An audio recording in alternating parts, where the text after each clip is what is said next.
میرے بندے تیرے پاس آ کے میرا پوچھتے ہیں.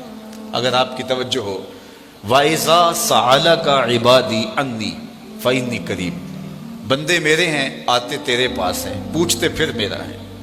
حبیب میرے بندے تیرے پاس آ کے میرا پوچھتے ہیں. فَإِنِّي قَرِيب، فا تعقیبیہ کے بعد علماء تفسیر نے لکھا کل مقدر ہے، لفظوں میں مذکور نہیں ہے لیکن مانن موجود ہے. تو اس کا مفہوم یہ ہوگا، حبیب میرے بندے مجھے ڈھونڈتے ڈھونڈتے جنگلوں کی اور صحراؤں کی خاک چھانتے چھانتے تیری دہلیز تک پہنچتے ہیں اور تیرے سے میرا پتہ پوچھتے ہیں. تو ان آنے والوں کو بتلا دیجئے، کہہ دیجئے، تسلی دے دیجئے، دور نہیں ہوں، مل جاؤں گا. اگر طلب سچی ہے تو ضرور ملوں گا. تو کہا کہ محبوب میرے بندے میرے پاس آ کے تیرا پوچھتے ہیں. اللہ اکبر، انہیں کہہ دیجئے میں دور نہیں، نیڑے ہوں، مل جاؤں گا. یہ ترجمہ کل کے مقدر ہونے کے ساتھ ہے. لیکن اہل تصوف نے کہا، صوفیہ کہتے ہیں کہ کل مقدر ماننے کی ضرورت ہی کیا ہے، بات ہی سیدھی ہے. آواز آئی محبوب میرے بندے تیرے پاس آ کے میرا پوچھتے ہیں. تو محبوب جب تیرے پاس آ کے میرا پوچھتے ہیں تو میں پھر بھی دور ہوں. جب میرے بندے مجھے ڈھونڈتے ڈھونڈتے تیرے تک آ گئے تو محبوب جو تیرے تک آ گئے وہ میرے تک آ گئے. تیرے تک پہنچنا ہی تو میرے تک پہنچنا ہے. اقبال بولا خضر بتلائے تو کیوں کر بتلائے، اگر ماہی پوچھے کہ دریا کہاں ہے. محبوب تیری چوکھٹ پہ آ کے پھر بھی میرا پوچھ رہے ہیں. جو تیرے ڈیرے تک آ گئے محبوب وہ میرے تک آ گئے. اور میرے امام بولے بخدا خدا کا یہی ہے در، نہیں اور کوئی مفر مکر، جو وہاں ہو یہیں آ کے ہو، جو یہاں نہیں وہ وہاں نہیں. وہی لامکان کے مکی ہوئے، سر عرش تخت نشی ہوئے. یہ نبی ہیں جس کے ہیں وہ مکان، وہ خدا ہے جس کا مکان نہیں. تو خدا تک پہنچنے کا راستہ ہی یہی ہے. قرآن مجید میں ایک اور اسلوب دیکھیے، قل ان کنتم تحبون اللہ فاتبعونی یحببکم اللہ. اے حبیب آپ ان کو فرما دیجئے اگر تم اللہ سے محبت کرتے ہو، یہ تمہاری طلب ہے، تم اس کے پیار میں نکلے ہو، اس کی محبت میں نکلے ہو، تو پھر کیا کرو؟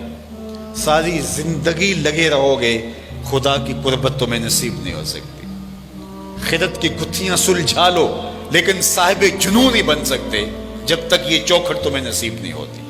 حکیم نیٹشے ساری زندگی عقل کے بل بوتے پہ خدا کو ڈھونڈتا رہا. زندگی گزر گئی لیکن خدا تک رسائی نہیں ہو سکی. اقبال نے بڑے دکھ سے کہا کاش بودے در زمانے احمدے تا رسیدے برسرودے سرمدے. وہ اپنی عقل کے بل بوتے پہ خدا تک پہنچنے کی کوشش میں ساری زندگی گزار دیتا ہے. بو علی اندر غبارے ناکا گم، دستے رومی پردائے محمل گرفت. ساری زندگی اس غبار میں تلاش کرتا رہا محبوب کو جس سواری پہ محبوب کا کجاوا تھا، اور محبوب گزر گیا. اور وہ اڑتی ہوئی گرد میں محبوب کو تلاش کرتا رہا. ساری زندگی محبوب کا سراغ نہیں ملا. تو کہا محبوب ساری زندگی یہ تجھے ڈھونڈتے رہیں، انہیں منزل نہیں ملے گی. اقبال کہتا ہے کہ حکیم نیٹشے عقل کے بل بوتے پہ خدا تک پہنچنے کی کوشش میں لگا رہا. کہتے ہیں کاش ایک بار وہ شیخ احمد مجدد الفسانی کو مل لیتا اور حضرت اس کو بازو سے پکڑ کے حضور کی چوکھٹ تک لے آتے، پھر خدا تک رسائی نصیب ہو جاتی. اس لیے کہ خدا تک پہنچنے کا راستہ ہی یہی ہے، کوئی اور دوسرا راستہ نہیں. تو اس آیت کریمہ میں ارشاد فرمایا اے محبوب فرما دو اے لوگو تم اللہ کی قربت چاہتے ہو، اس کی محبت چاہتے ہو، فاتبعونی تو میری اتباع کرو. حضرت داتا گنج بخش علی حجویری علیہ رحمہ کشف المعجوب کے اندر تصوف کی دو اصطلاحات کا ذکر کیا ہے. ایک اصطلاح کا نام ہے فرق اور دوسری اصطلاح کا نام ہے جمع. جس طرح جمع تفریق ہوتی ہے تصوف میں بھی یہ ان معنوں کے اندر جو مفہوم حضرت داتا صاحب بیان کرتے ہیں وہ یہ ہے. فرق کیا ہے؟ جب بندہ اللہ کی طلب میں نکلتا ہے اور اپنی نفسانی خواہشات کو ترک کرتا ہے اور عزم سفر ہوتا ہے، اس کی یہ سلوک کی منزل، اس کی تگ و تاز، اس کی جد و جہد، اس کی محنت، اس کی کد و کاوش، اس کے رت جگے، اس کے آنسو، اس کی سسکیاں، امید وصل کے لیے اس کی بھاگ دوڑ، یہ فرق کہلاتی ہے. وہ قرب الہی کے لیے دن رات کوشاں ہوتا ہے، کبھی سجدوں میں راتیں گزارتا ہے، کبھی روزے میں دن بسر کرتا ہے. کبھی سسکیاں لیتا ہے، کبھی آنسو بہاتا ہے، کبھی کعبے کا طواف کرتا ہے، کبھی حرم کی زمین چومتا ہے، کبھی کوئی اذیت، کبھی اور تکلیف، کوئی اور عبادت کی مشقت سہتا ہے، کس لیے؟ کہ مجھے اللہ کی قربت نصیب ہو جائے۔ کہا اس ساری منزل کا نام فرق ہے، لیکن فرق کے راستے پہ ساری زندگی پہ کوئی گامزن رہے تو اس کو منزل نصیب نہیں ہو سکتی، خدا کا قرب نہیں مل سکتا۔ قرب الہی تب ملے گا جب جمع کا ضابطہ جو ہے وہ روح پذیر ہوگا۔ اور جمع کیا ہے؟ جب اس کی کرم نوازی ہو اور وہ بندے کو اپنا قرب عطا کرے۔ بندے کی طلب، بندے کی تڑپ، اس کا التہاب، اس کا پیچ و تاب، اس کا اضطراب، اس کی سسکیاں، اس کی عبادتوں کا گداز، اس کا رونا دھونا اور اس کی تڑپ اور اس کی بےتابیاں اور اس کی بے چینیاں ساری زندگی بھی رہیں، لیکن خدا کے قرب کی کوئی انتہا ہی نہیں ہے۔ ساری زندگی سفر کرتا رہے لیکن منزل اسے نصیب نہیں ہو سکتی، اس لیے کہ اس کی قربت کی کوئی انتہا ہی نہیں ہے، تو وہ چلتا رہے گا، چلتا رہے گا۔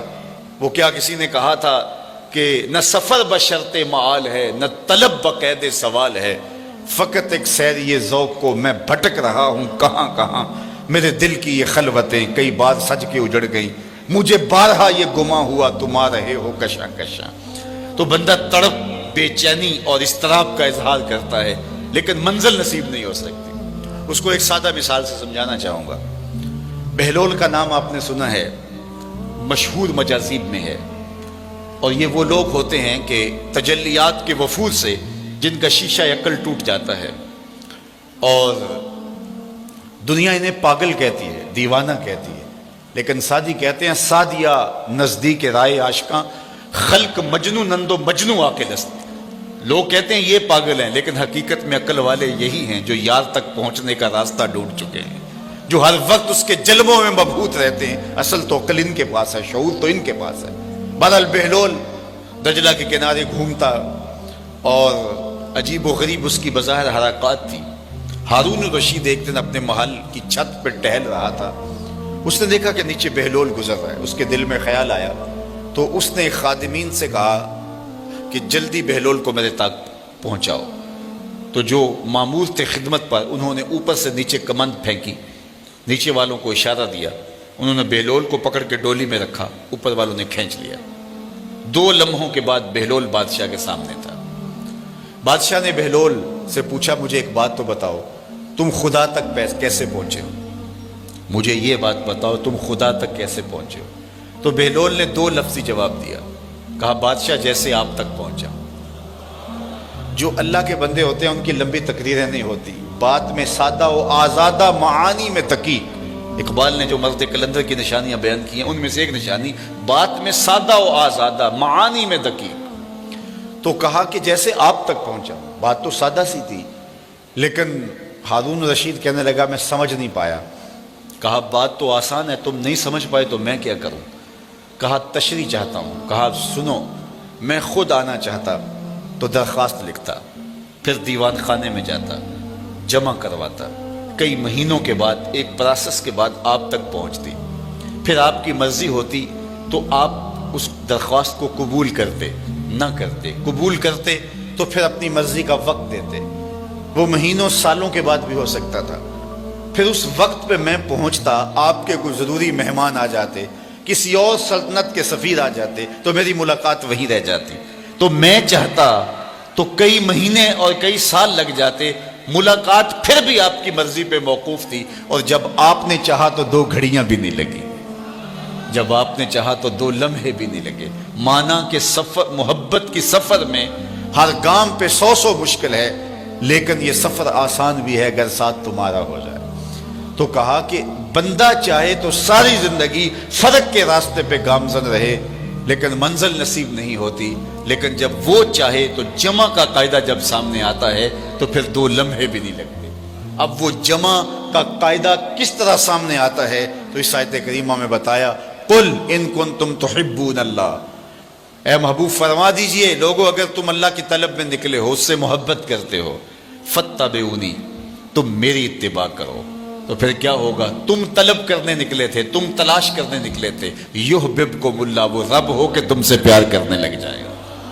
یعنی حضور اگر درمیان میں آ گئے تو تمہاری طلب، تمہاری جستجو بامراد ہو جائے گی۔ نکلے تم تھے محب بن کے، تم اس کی قربت کے لیے کوشاں ہوئے تھے، تمہاری آرزو یہ تھی کہ ہم اس کا قرب پالے، لیکن جب تم نے حضور کو محبت اور حضور کو پیار اور حضور کو الفت کے رنگ کے اندر مانا اور حضور کی اطاعت اور فرما برداری کو تم نے شعار زندگی بنا لیا، تم طلب کرنے نکلے تھے، اس کی رحمتیں تمہیں تلاش کریں گی، وہ تمہیں رحمتوں سے نوازے گا اگر تم حضور علیہ السلام کی اتباع اور حضور کی محبت کرو۔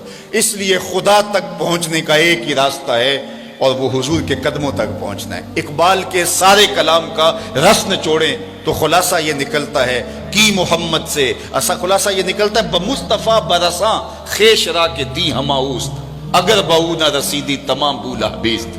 اقبال کہتے ہیں اپنے آپ کو کھینچ کے حضور کے قدموں تک لے جا، سارا دین اسی کا نام ہے، اور اگر تو حضور تک نہیں پہنچا تو کلمہ پڑھ کے بھی ابو لہب کا ابو لہب ہی رہا ہے۔ اس لیے اگر میں اور آپ چاہتے ہیں کہ ہمیں خدا کی قربت نصیب ہو تو ہمیں حضور کی راہوں تک پہنچنا ہوگا، حضور کے طریقے کو اختیار کرنا ہوگا، ان کے طرز زندگی کو اختیار کرنا ہوگا۔ ہم دعوی محبت رکھتے ہیں اور ہم اپنے دعوی محبت میں سچے ہیں، لیکن ہم نے یہ دیکھنا ہے کہ ابھی ہماری محبت کہیں ناپختہ تو نہیں ہے، چونکہ محبت محب کے لیے یہ بات لازم کر دیتی ہے کہ وہ محبوب کی اطاعت کو شعار زندگی بنا لے۔ محبوب نے جو حکم دیا ہو اس کو ماننا تو جان لڑا کر بھی ضروری ہوتا ہے۔